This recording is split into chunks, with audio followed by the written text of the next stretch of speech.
Hi, this is Arin Yoon, and today I'll be reading my piece, Don't Erase My History and Don't Sell My Picture, from the July 2020 issue of The Wrath-Bearing Tree. In 2010, I visited the House of Sharing, a residence and nursing home outside of Seoul, South Korea for former Korean comfort women. It was founded in 1992 by funds raised by Buddhist organizations and civic groups. Comfort women is a euphemism for females, mostly teenagers, who were forced into sexual slavery for the Japanese Imperial Army during the Second World War. These days, Koreans endearingly refer to them as halmonis, or grandmothers in Korean. Despite the overwhelming number of testimonies and historical evidence to support their claims, no acceptable apology or legal reparations have been offered by the Japanese government.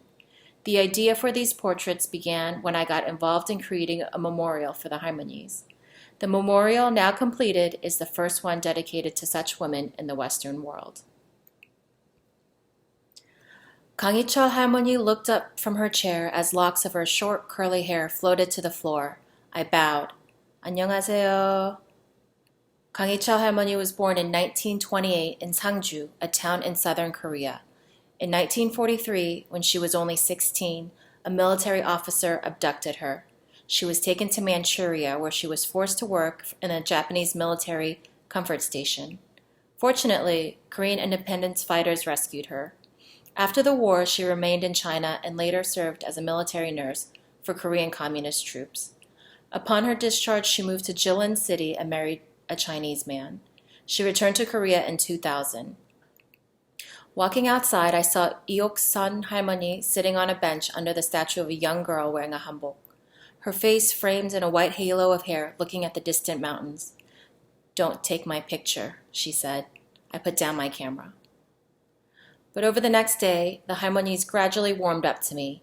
They began asking me questions about my life in America. They told me stories, summarized the latest television dramas, and showed me their garden.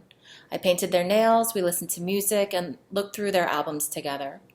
Kim Hwa-sun 할머니 insisted that I take a picture of her in her hanbok, but after she lay down to get a massage from a young mother and her 2 daughters, she closed her eyes.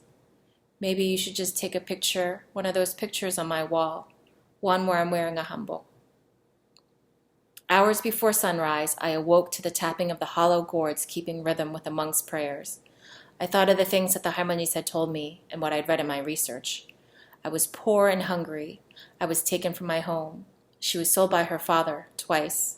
Stricken with typhoid fever, she was taken to be cremated alive. If I didn't do what they said, they would slash your clothes and shove the knives into your private parts. It was no place for humans. I closed my eyes. The tapping and prayers intensified. In Korea, there is a concept of a collective emotion called Han, a word that embodies the sentiments of Koreans having been colonized, a kind of unity that is inherent in their collective sorrow, a darkness from where beauty can emerge. When students protest with the 할머nis in front of the Japanese embassy every Wednesday, it is with this sense of Han. It is their history too.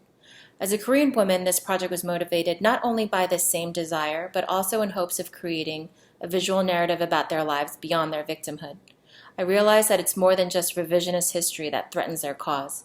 It is also the sensationalism around their experience that people try to fuel their own causes, like a photographer who profited off their images or an activist who used their money to advance her own political career. It has been exactly a decade since I shot this series. There were 63 known Korean survivors in 2010. Today, only 18 remain. And now I am going to read a poem by the poet Emily Jung-min Yoon from a book called A Cruelty Special to Our Species. And the poem is called Let Us Part Like This.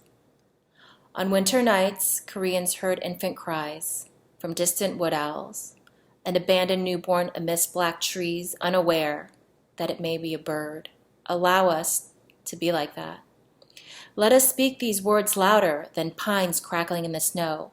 Walk far from us. Mistake us for howling animals. That's 10 of them. That's 100 of them that we left behind. Maybe hundreds. Maybe thousands. Thank you so much for listening.